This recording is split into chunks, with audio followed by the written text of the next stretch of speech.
छत्तीसगढ़ देश को बिजली देता है, स्टील देता है, एल्यूमिनियम देता है, लेकिन क्या इसके बदले हमारे मजदूरों को सुरक्षा मिलती है? रायगढ़, कोरबा, भिलाई, सिलतरा हर कुछ महीनों में कोई ना कोई हादसे की खबर आती है। कहीं फर्नेस फटता है, कहीं गैस रिसती है, कहीं खौलता हुआ स्लैग मजदूरों को जला देता है। लेकिन सवाल है, जब कोई मजदूर घर से निकलता है तो क्या वह अपने बच्चों से आखिरी बार मिलकर जा रहा होता है? छत्तीसगढ़ के विकास की असली नींव मशीनें नहीं बल्कि हजारों मजदूरों का पसीना है, और अगर यही मजदूर सुरक्षित नहीं है तो विकास का यह मॉडल अधूरा है।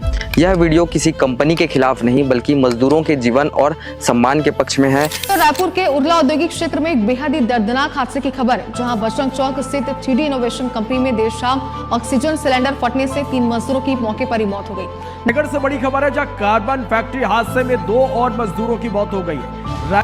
और इस बीच रायगढ़ से बड़ी खबर, जहां रायगढ़ इस्पात में एक बड़ा हादसा हो गया। फर्नेस पंचर होने से 3 मजदूर झुलस गए। घायलों का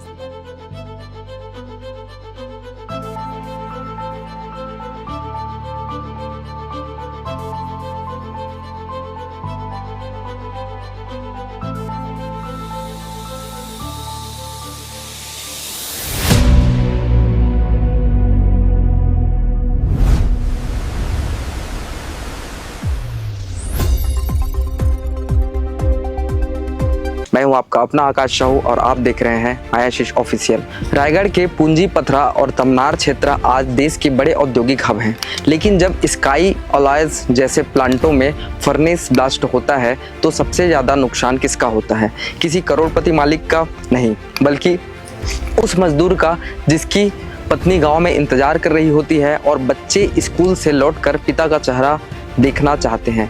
1 सेकंड की तकनीकी चूक किसी परिवार की पूरी दुनिया बदल देती है।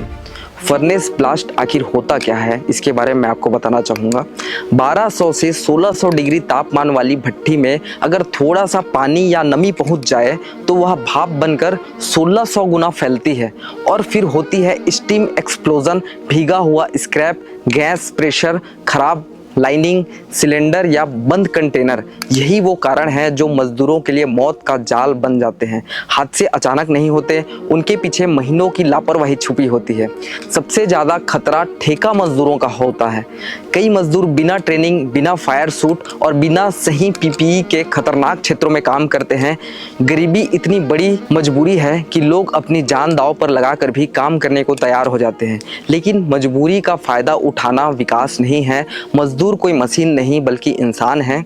और तमाम औद्योगिक क्षेत्रों में घटनाएं देखी गई, जिसमें BSP प्लांट में गैस हादसे, बाल्को में दुर्घटनाएं, ACCL खदानों में हादसे और बेमेतरा बारूद फैक्ट्री का दर्दनाक विस्फोट।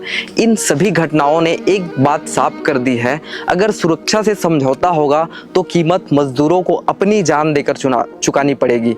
हर हादसा सिर्फ आंकड़ा नहीं होता, उसके पीछे रोते हुए बच्चे और टूटे हुए परिवार होते हैं। आगे मैं आपको बताने जा रहा हूँ, क्या विदेशों में भी ऐसा होता है? विदेशों के मजदूर किस तरीके से अपनी मजदूरी, अपने श्रम करते हैं? जर्मनी और जापान ऐसा क्या करते हैं? जर्मनी और जापान के बारे में आपको मैं बताना चाहता हूँ।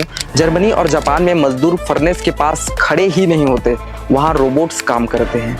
AI सेंसर, थर्मल कैमरे और ऑटोमेटिक शटडाउन सिस्टम लगे होते हैं। अगर 1 मिलीमीटर की भी गड़बड़ी हो तो मशीन खुद बंद हो जाते हैं, क्योंकि वहाँ उत्पादन से ज़्यादा कीमत इंसानों की जान की है। क्या भारत में भी ऐसा नहीं होना चाहिए? आप कमेंट करके ज़रूर बताइएगा।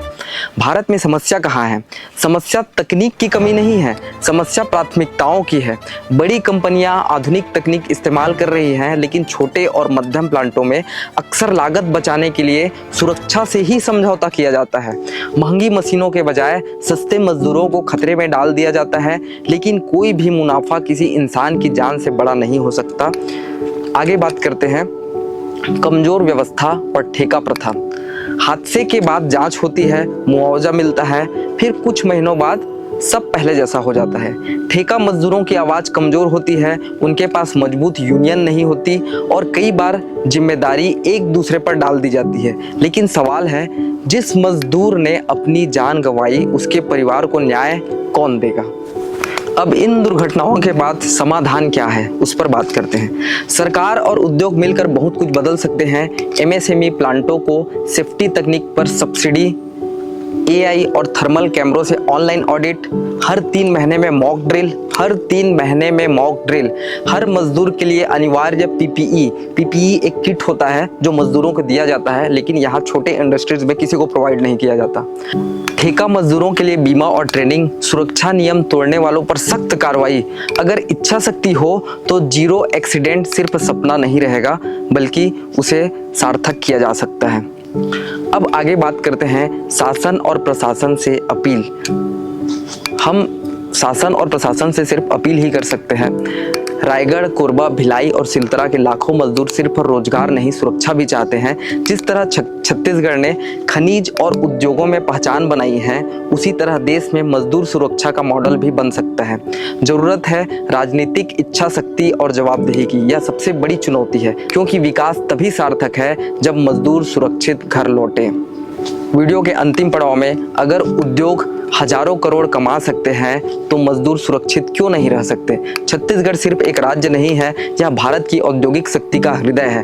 Bhilai steel plant, Balco, NMDC, Jindal, SCCL, NTPC, PIL, Raigarh के सैकड़ों स्टील एवं पावर प्लांट हर साल हजारों करोड़ रुपए का कारोबार करते हैं। NMDC का वार्षिक कारोबार 20,000 करोड़ रुपए से अधिक है।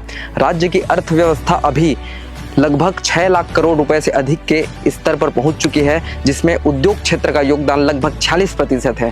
देश को स्टील चाहिए, देश को बिजली चाहिए, देश को एल्यूमिनियम चाहिए, लेकिन इन सब के पीछे जो सबसे बड़ी ताकत है वह कोई मशीन नहीं बल्कि छत्तीसगढ़ का मजदूर है। इसे बहुत अच्छी तरीके से समझना पड़ेगा।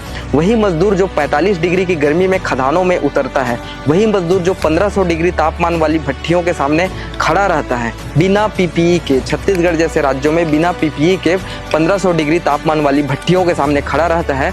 वही मजदूर जो अपने बच्चों के भविष्य के लिए हर दिन मौत से लड़ता है। अगर उद्योग हजारों करोड़ रुपए का मुनाफा और कारोबार कर सकते हैं, तो क्या हर मजदूर को विश्व स्तरीय सुरक्षा देना असंभव है? क्या हर प्लांट में AI सेंसर, थर्मल कैमरे, नियमित safety audit, fire resistant PPE और अनिवार्य प्रशिक्षण की व्यवस्था नहीं हो सकती? हम उद्योगों के विरोधी नहीं हैं, बिल्कुल भी नहीं है। हम अपने छत्तीसगढ़ को आगे बढ़ता देखना चाहते हैं, क्योंकि उद्योग रोजगार देते हैं, विकास लाते हैं और छत्तीसगढ़ को आगे बढ़ाते हैं। लेकिन विकास का अर्थ केवल उत्पादन ही नहीं होता मित्रों। विकास का अर्थ यह भी है कि शाम को हर मजदूर सुरक्षित अपने घर लौटे, क्योंकि किसी बैलेंस शीट में किसी पिता की कमी दर्ज नहीं होती, किसी वार्षिक रिपोर्ट में किसी बच्चे के आंसू नहीं दिखते और किसी टर्नओवर से किसी माँ की ममता की कीमत नहीं लगाई जा सकती।